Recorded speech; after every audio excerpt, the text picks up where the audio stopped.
Muchas gracias a los dos por vuestras absolutamente profundas y directas observaciones, reflexiones y propuestas. Bueno, quiero tomar un minuto para agradecer a Alianza Editorial, mi editora de siempre, y a Valeria Ciampi y a mi editora Belén Urrutia por todo su apoyo durante estos años y por la republicación de este libro, que realmente es 40% nuevo, porque el mundo ha añadido no 40, sino 100% al tipo de movimientos sociales, que por cierto es una cosa que sí quiero señalar. Estamos ante una nueva forma histórica de movimientos sociales, porque cuando las mismas formas concretas, en términos de redes, en términos de liderazgos colectivos, en términos de propuestas de ruptura de un sistema, pero no en el sentido político, sino en el sentido cultural y mental. Cuando esto se repite una y otra vez, en contextos absolutamente distintos, con crisis en crisis, en dictadura y en democracia, en Latinoamérica y en China, en Europa y en cualquier parte del mundo, no todos los países tienen estos movimientos, pero los que tienen son así. Y por tanto esto nos tiene que hacer reflexionar en torno a las nuevas formas, lo que llamo movimientos en red, que simplemente son los movimientos que corresponden desde el punto de vista de la estructura comunicativa, cultural y organizativa a lo que son la dominancia y la preponderancia de las redes en nuestra sociedad. No quiere decir que los movimientos los haga Internet, es una estupidez que nadie ha escrito nunca, pero sin Internet serían otros, no estos. Y resulta que si no hay estos, no hay. Eso es lo que está ocurriendo en el mundo. La otra cuestión que yo creo que quisiera plantear en términos generales, antes de ir a lo más interesante, que es el intercambio aquí, no discursos yuxtapuestos, es que en la perspectiva más general que yo he intentado desarrollar desde hace muchos años, hay dos elementos básicos. Uno, que los movimientos sociales a lo largo de la historia, y no solamente ahora, siempre, son los agentes de transformación de las culturas, las sociedades y las instituciones. Si no hay movimientos sociales, no hay transformación. No hay transformación. Por tanto, las instituciones tienen que ser cambiadas desde fuera de las instituciones. Esa es la cuestión fundamental que yo llevo planteando en línea con una larga tradición de pensamiento que señala que la puesta en forma dentro de las instituciones es absolutamente necesaria para cambiar la vida de la gente, pero que sin el combustible de los movimientos sociales eso no pasa. Y en ese sentido coincido en lo que hablo anteriormente, que la experiencia histórica demuestra que cuando los movimientos se encierran, lo que queda de los movimientos y los actores que surgen de los movimientos se encierran en las instituciones, se acaba la transformación. No solo se acaba el movimiento, se acaba la transformación. Los movimientos siempre se acaban. Los movimientos siempre mueren. Por represión, por cooptación, por integración. Pero lo importante es cómo mueren y para qué mueren. Y cómo se vuelven a reproducir. Si su muerte es fecunda, es decir, si fecundan nuevas formas de vida a través de nuevas formas institucionales, nuevas formas culturales, entonces han tenido su papel de transformación.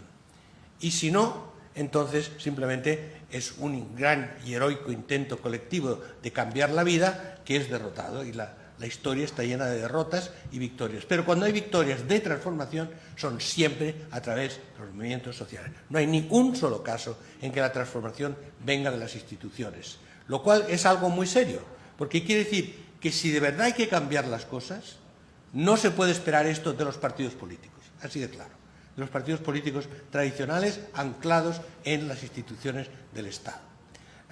Cuando esos partidos políticos dejan de inspirarse en proyectos ideológicos, utópicos, sociales, reivindicativos, entonces pasan a ser máquinas de ese Estado y el Estado reproduce, no produce.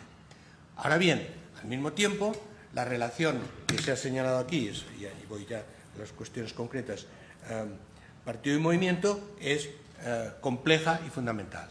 ¿Por qué? Porque la transformación, y ahí creo que hay un punto de convergencia, no se produce solamente a través de la acción propiamente política. La transformación es cultural, es mental. Son las mentes de las personas.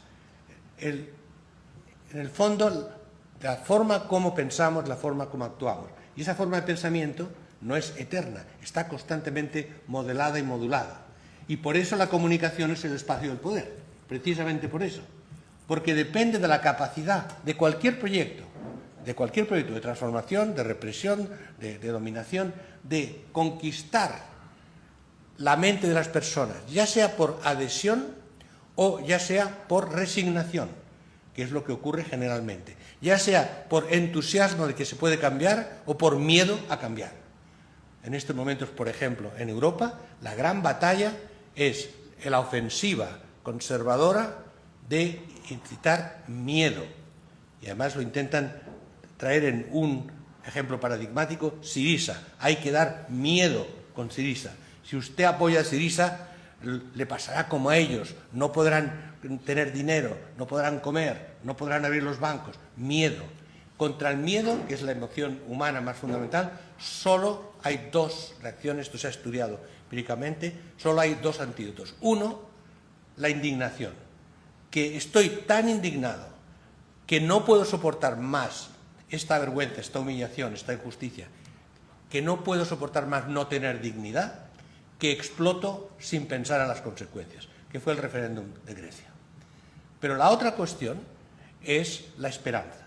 Por eso el título de mi libro, Indignación y Esperanza.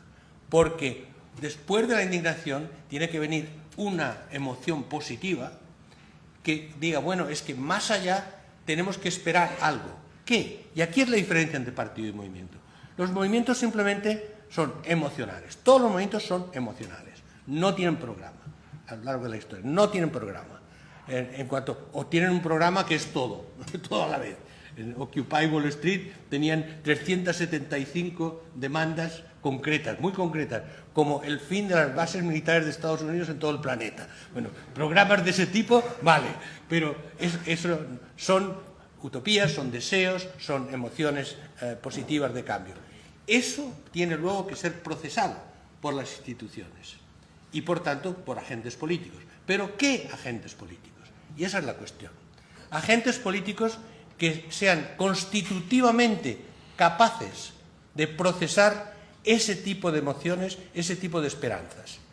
Si, hablando claro, no es lo mismo el proponer a partidos tradicionales que forman parte de la política profesional una serie de demandas que entonces estos partidos ponen en un programa electoral para luego seguir igual o hacer pequeñas reformas, que ser un instrumento político de la transformación social y cultural. Es decir, la transformación, en último término, de cómo vivimos y para qué vivimos. Eso es algo completamente distinto. Por eso yo hablo no solo de partido y movimiento, sino de partidos transformadores o partidos reproductores del orden social en su conjunto. Entonces, recuperando algunas de las cosas que habéis dicho los dos, el 15M fue, como todos sabemos, una explosión de indignación por lo que estaba pasando. Sin programa, sin liderazgo en realidad, aunque hubo llamamientos, pero no son liderazgos. Espontáneo. Y se construyó en las redes sociales y en la calle a la vez. Estoy de acuerdo con Pablo en que la calle, sobre todo, proporciona la visibilidad que quienes no están en las redes sociales no pueden tener. También salió en la televisión, pero mal. Y aquí tengo algo que llevamos mucho tiempo discutiendo con Manuel. Yo creo que los medios de comunicación tradicionales son fundamentales a condición de que dejen de ser tradicionales. Porque los medios de comunicación son propiedad de gobiernos o propiedad de empresas que no les interesa para nada el cambio social. Y solo se salvan por los periodistas. Lo digo sin demagogia, porque hay periodistas profesionales que se juegan el puesto, que no están dispuestos a dejarse manipular, pero no siempre ganan y muchas veces pierden. Pierden, quiere decir que los despiden o se tienen que callar, como tenemos muchos casos. Entonces, no es cierto que los medios de comunicación tradicionales sean motores de cambio.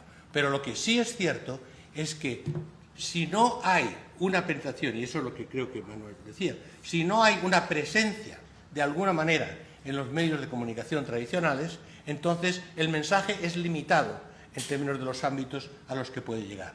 Pero ahí tomemos un ejemplo muy claro. ¿Cómo se llega entonces? Primero, por el periodismo profesional que resiste. Segundo, por crear acontecimientos de tal nivel que no se pueden ignorar. Que no se pueden ignorar. Y eso fue en gran parte lo que los movimientos sociales hacen.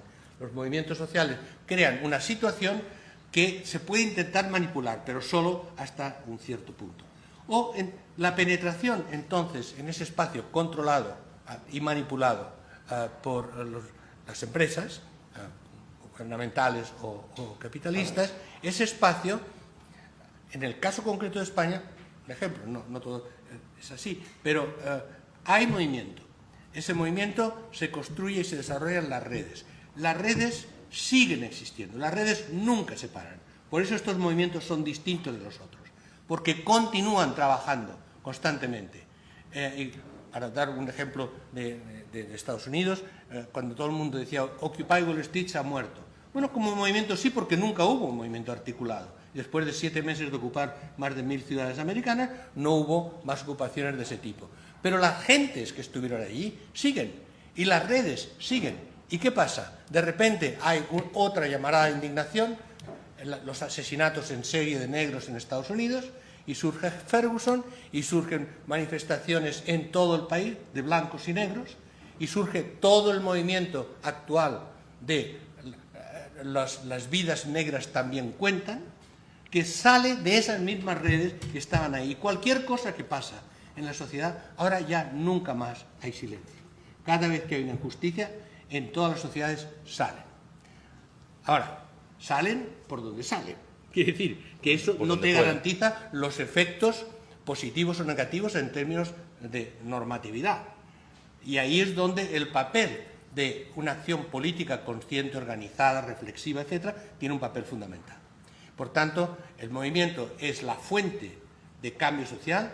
Los partidos de nuevo tipo que puedan surgir de sus movimientos son las formas de articulación sin las cuales es muy difícil pasar al cambio institucional. Ahora bien, si los partidos que surgen de ese movimiento, tipo Podemos, se convierten al cabo de un tiempo en partidos iguales que los otros, es decir, una nueva izquierda, eso pasa a ser casta igual, pasa a ser política profesional, pasa a ser simplemente, para hablar claro, como izquierda unida. O sea, que no sirven para nada más que para acompañar al sistema. Entonces, por tanto, la gran pregunta es cómo, siendo dentro de las instituciones un actor político, por tanto con respetos constitucionales, etcétera, etcétera, se puede mantener ese fuego de la transformación y esa conexión material con lo que está pasando en la sociedad. Solo se me ocurre dar un ejemplo concreto, pero que estoy viviendo en Barcelona. Ada Colau y todo el equipo de Barcelona en Comú están intentando gestionar la ciudad, están teniendo proyectos, pero los barrios son más activos que nunca. Las redes sociales están más activas que nunca. ¿Y saben qué? Estas coaliciones municipales, o en el futuro un Podemos con responsabilidades a nivel nacional, tienen un pequeño problema. Solo pueden ser buenos. Si se pervierten, dejan de existir. Porque solo viven en base a la confianza que han generado. Si esa confianza es traicionada y es para ser otro PSOE con un tinte violeta, eso desaparece o es absorbido por el PSOE o se convierte en el PSOE, eso es otra cosa. Pasan a cumplir el mismo papel de reproducción del sistema con otras tonalidades. Esa es la gran diferencia entre los intentos de regenerar la izquierda y los intentos de cambiar la sociedad. La mayoría de gente que está votando a esas coaliciones y a Podemos piensan que están cambiando la sociedad. Hay datos en ese sentido. Jaime Miquel, el mejor analista electoral de España, que agradezco su presencia, me ha estado convenciendo de esto. Ahora bien, incluso en esas condiciones, por tanto, ahí mi cosa es muy sencilla. Partido transformador no es lo mismo que un partido político tradicional. Y ese partido transformador se define por la conexión con lo que sigue existiendo de los ansias de cambio en las redes sociales, en la sociedad, en las organizaciones de barrios, en las organizaciones de trabajo, etc. Ahora bien, última y fundamental cuestión en los 2 minutos que me quedan, 3 minutos en realidad. El espacio de acción política nacional, los poderes globales. Eso está ahí, eso es lo que el movimiento por una globalización justa trató de abordar, y fue en ese sentido un gran movimiento social que puso sobre el tapete cómo se hace la transformación social en ese mundo.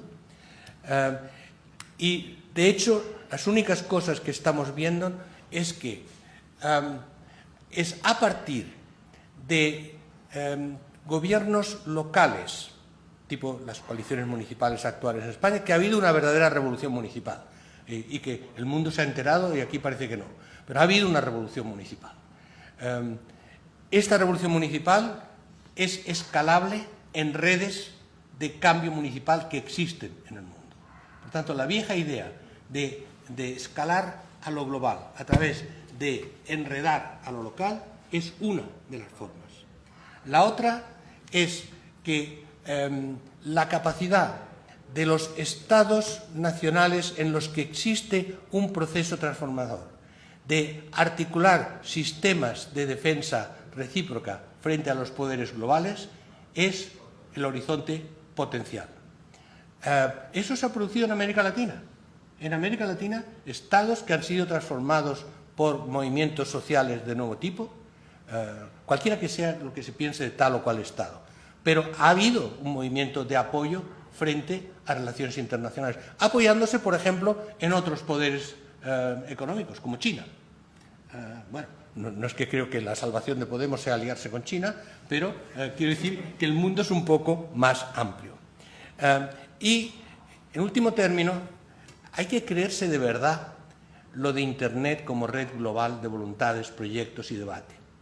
Porque si en el fondo la transformación última es una transformación cultural y mental de la gente en todo el mundo, entonces, más allá de las instituciones políticas, más allá de las alianzas entre estados o municipios o partidos, está la conexión constante y permanente de mentes a lo largo del mundo que coinciden en que esto no se soporta más y que la única cuestión es cómo se supera el miedo. Y eso sería mi comentario a los excelentes comentarios que se han hecho aquí. Y prometí acabar a las 1:15. ¿Podemos aguantar 10 minutos? A la 1:14. Tenemos un debate de 45 minutos para los masoquistas, pero si aprovechando que está Pablo aquí pueden surgir una cuestión, a él que es el que se tiene que ir, no a mí, a él.